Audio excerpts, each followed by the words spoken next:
सुप्रभात बच्चों, मैं वरुण सिंह। विभिन्न प्रतियोगी परीक्षाओं जैसे SSC, CGL, CPO, CHSL, BPSC, CDS, NDA तथा बिहार पुलिस, बिहार दरोगा और विभिन्न तरह के प्रतियोगी परीक्षाओं के लिए आज सामान्य विज्ञान से मतलब सामान्य विज्ञान में यांत्रिकी से आज हम पढ़ेंगे त्वरण के विभिन्न प्रकार के बारे में। तो हमारे वीडियो के अंत तक बने रहिए और त्वरण के विभिन्न प्रकार को हम पढ़ेंगे। तो बच्चों ध्यान से वीडियो के अंत तक।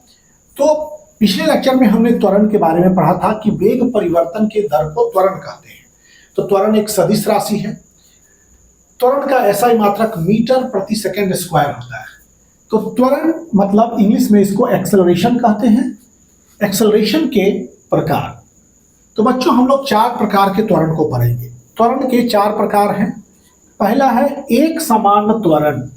एक समान त्वरण या उसको बोलेंगे अचर त्वरण या बोलेंगे समरूप त्वरण या इंग्लिश में बोलेंगे यूनिफॉर्म एक्सेलरेशन और वेरिएबल एक्सेलरेशन।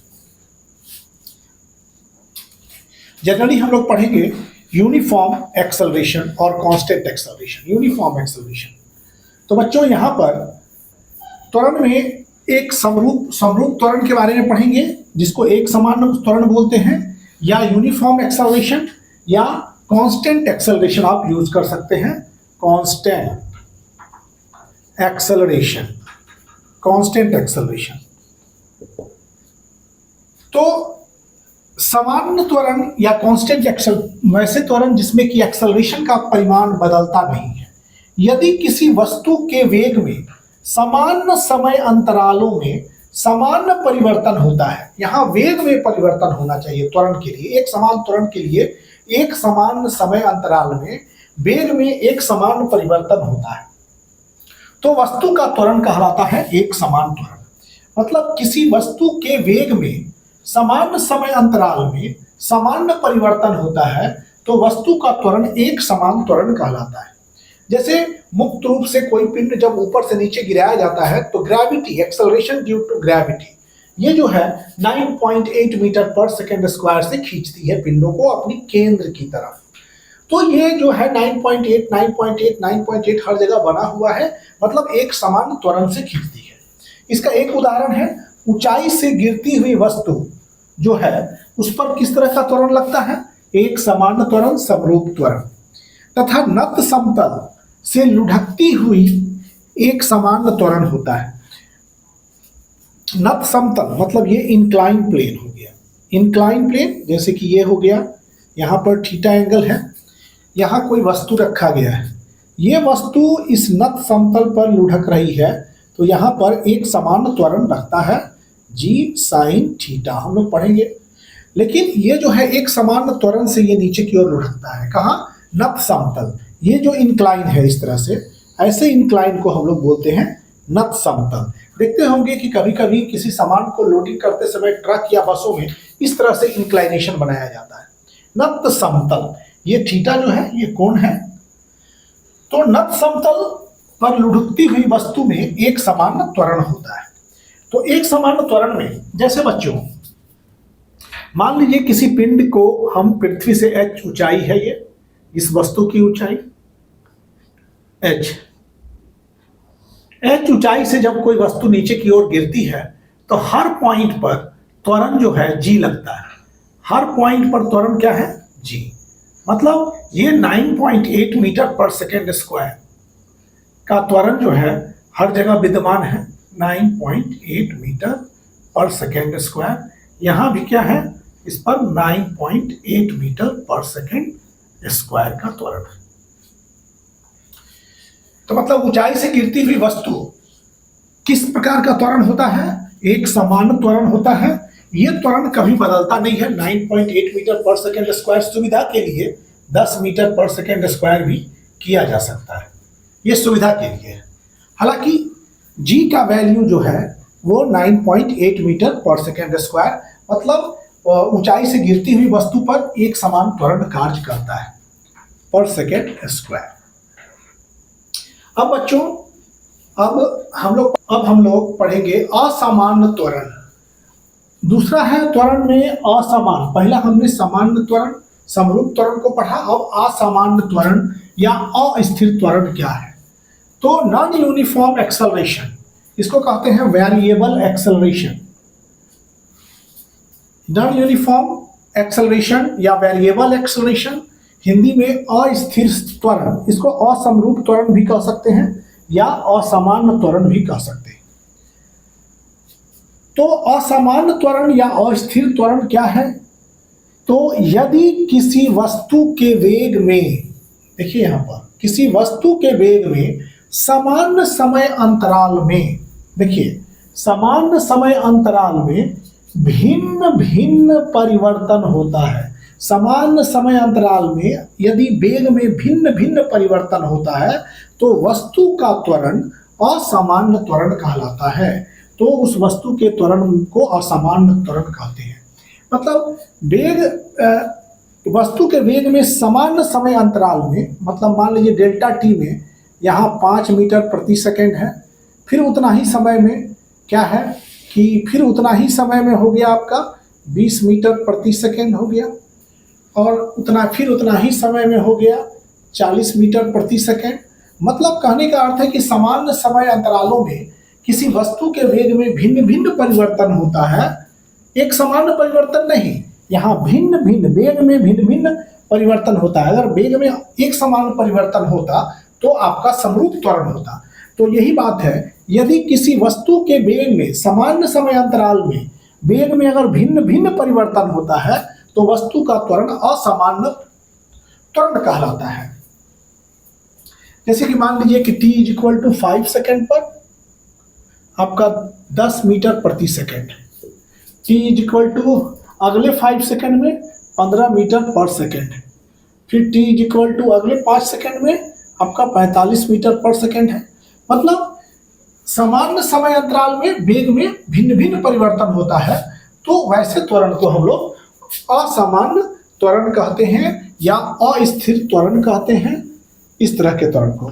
उदाहरण के लिए स्प्रिंग बॉक्स में उत्पन्न त्वरण असामान्य त्वरण होता है कि स्प्रिंग बॉक्स में उत्पन्न त्वरण, जब इसको आप पुश करेंगे तो बहुत झटके से स्प्रिंग इसको बाहर की ओर लाएगा। मतलब स्प्रिंग बॉक्स में उत्पन्न त्वरण जो होगा वो कैसा त्वरण होगा? असामान्य त्वरण होगा।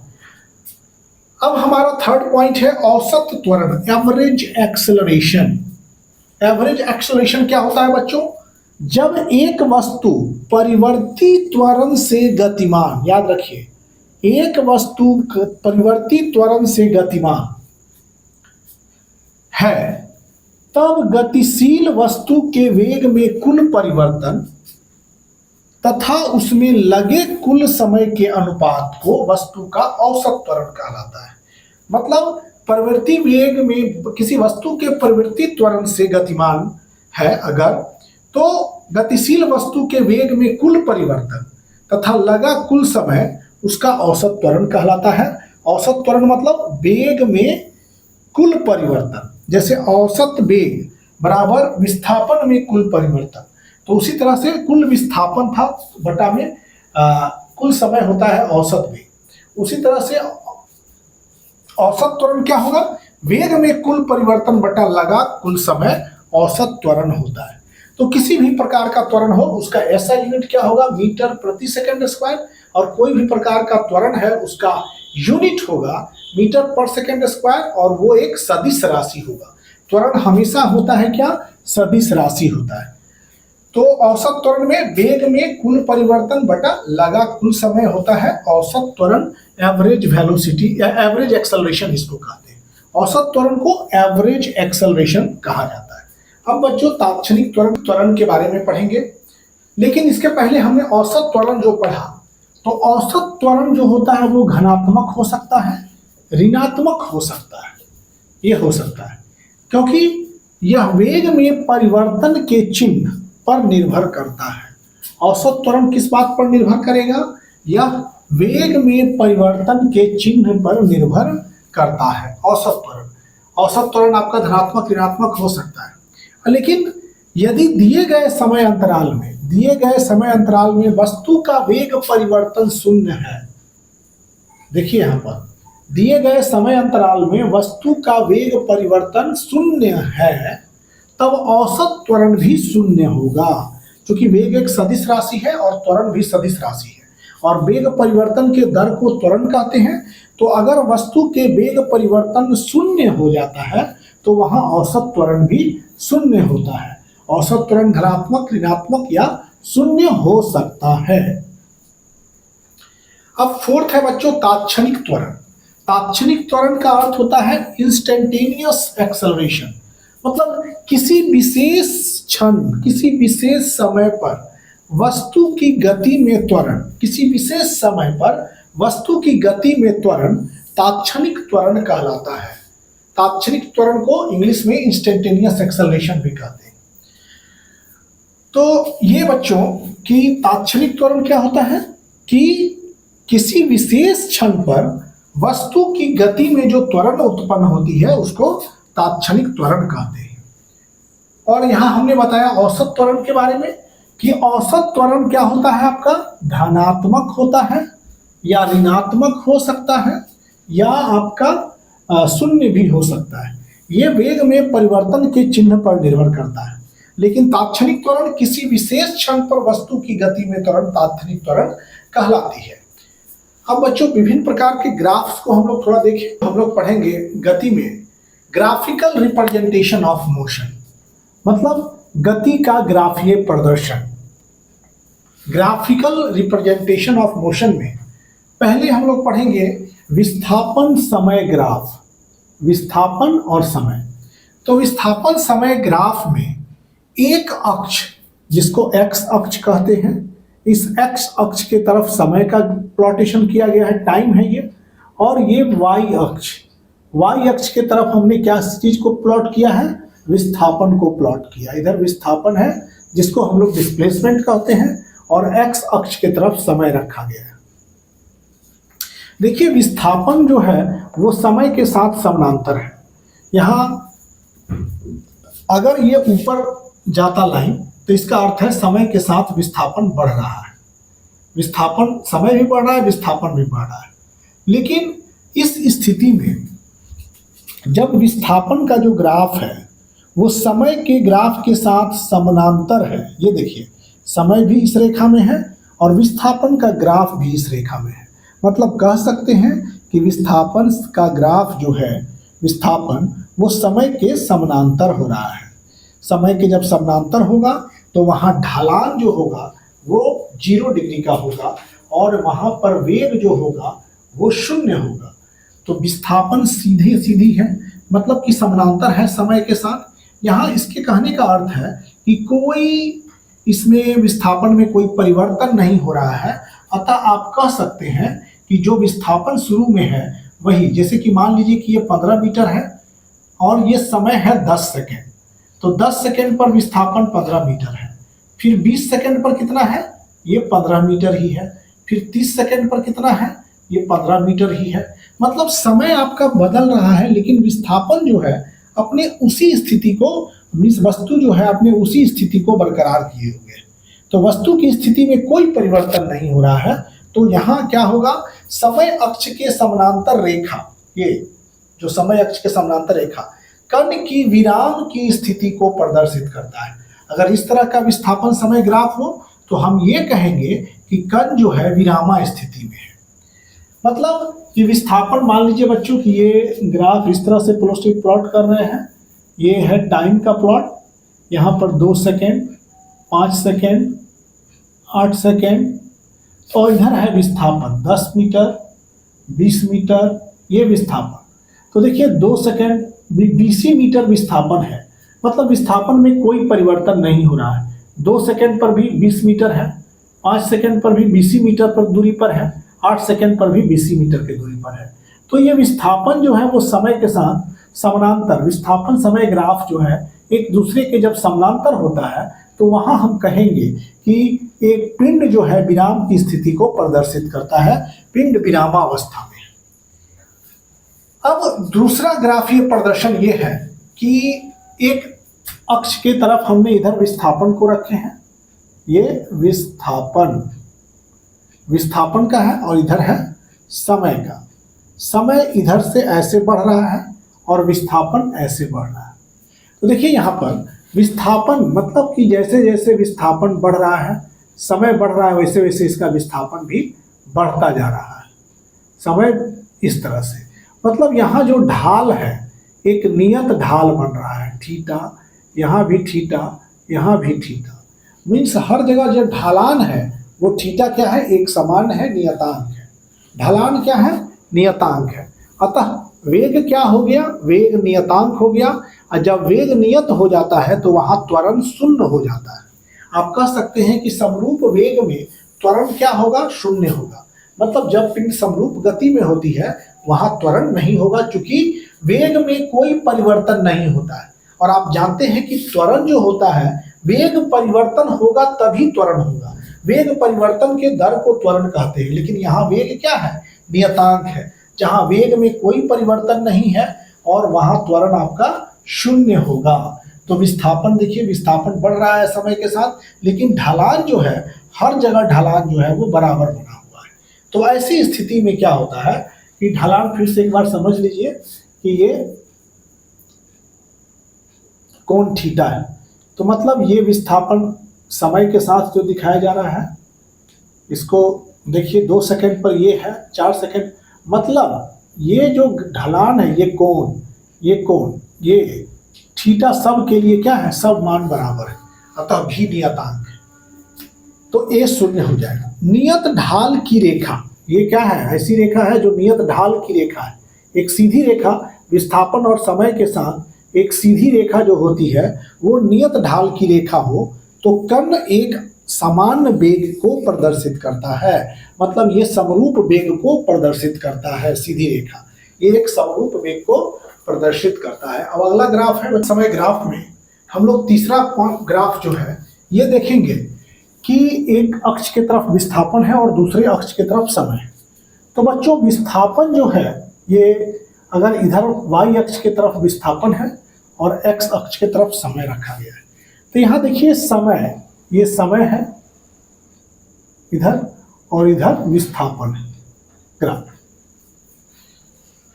तो ऐसे केस में जो थीटा है, वक्र का ढलान कितना पड़ रहा है, 90 डिग्री। जब वक्र का ढलान 90 डिग्री है विस्थापन समय में देखिए ये विस्थापन है, ये समय है, और वक्र का ढलान कितना हो गया, 90 डिग्री। 90 डिग्री होने का अर्थ है कि समय में कोई परिवर्तन नहीं हो रहा है। यहाँ देखिए समय एकदम जैसा है, अगर मान लीजिए जो भी समय है यहाँ पर t मान लीजिए तो समय t ही रह रहा है, लेकिन विस्थापन अनंत हो रहा है। यहाँ पर वक्र का ढलान थीटा 90 डिग्री है। जब थीटा जो है विस्थापन समय में, थीटा जब 90 डिग्री होगा तो वहां त्वरण अनंत हो जाएगा। यहाँ त्वरण जो है परिभाषित नहीं है आपका, ये देखिए यहाँ त्वरण परिभाषित नहीं है क्योंकि समय में परिवर्तन नहीं है। तो यहाँ थीटा इक्वल टू 90 डिग्री है आपका। यहाँ समय अक्ष के लंबवत रेखा, समय अक्ष के लंबवत रेखा यह प्रदर्शित करती है कि कण की स्थिति परिवर्तित हो रही है। यह दिखा रहा है कि कण का विस्थापन देखिए यहाँ है, नीचे से ऊपर परिवर्तित हो रहा है, विस्थापन परिवर्तित हो रहा है, लेकिन समय जो यहाँ है, समय में कोई परिवर्तन नहीं हो रहा है। यहाँ पर समय में कोई परिवर्तन नहीं हो रहा है। तो यहाँ क्या है कि कण का वेग, आप क्या कह सकते हैं कि समय में बिना परिवर्तन अनंत विस्थापन, अनंत वेग, मतलब यहाँ कण का वेग क्या हो गया, अनंत हो जाएगा। वेग अनंत है तो त्वरण भी आपका अनंत है। और बच्चों ये भी देखेंगे कि विस्थापन समय ग्राफ, अगर ढलान, वक्र का ढलान 90 डिग्री का आ रहा है, ये 90 डिग्री, तो ये ग्राफ जो है वो क्या है, व्यवहारिक रूप से संभव नहीं है। इस तरह के ग्राफ विस्थापन समय के व्यवहारिक रूप से संभव नहीं है। और फोर्थ जो ग्राफ है, y अक्ष की तरफ हम लोग विस्थापन, इधर विस्थापन है, विस्थापन, और इधर है समय, ये समय हो गया, और इधर हो गया डिस्प्लेसमेंट, जिसको आप विस्थापन कहते हैं, विस्थापन, इधर विस्थापन है, इधर समय। वक्र का ढलान देखिए, ये थीटा x अक्ष के साथ क्या है, 90 से बड़ा है। ये थीटा क्या हो गया आपका, 90 डिग्री से बड़ा कोण बन रहा है। वक्र का ढलान थीटा जो है हर जगह एक ही है आपका 90 डिग्री से ऊपर है, थीटा है, मतलब वक्र का ढलान थीटा जो है इसमें कोई परिवर्तन नहीं हो रहा है, लेकिन थीटा जो है वो 90 डिग्री से अधिक है। लेकिन और ये एक सीधी रेखा है विस्थापन समय में, तो वेग क्या होगा, नियत है। वेग कैसा है, नियत है, लेकिन विस्थापन समय के साथ देखिए घट रहा है, मीन्स वाई एक्सिस छोटा होते जा रहा है इसका विस्थापन समय का। देखिए यहाँ पर ये, यहाँ पर बिंदु ये, मीन्स विस्थापन क्या हो रहा है कि घट रहा है, तो विस्थापन घट रहा है और वेग क्या है, नियत वेग से।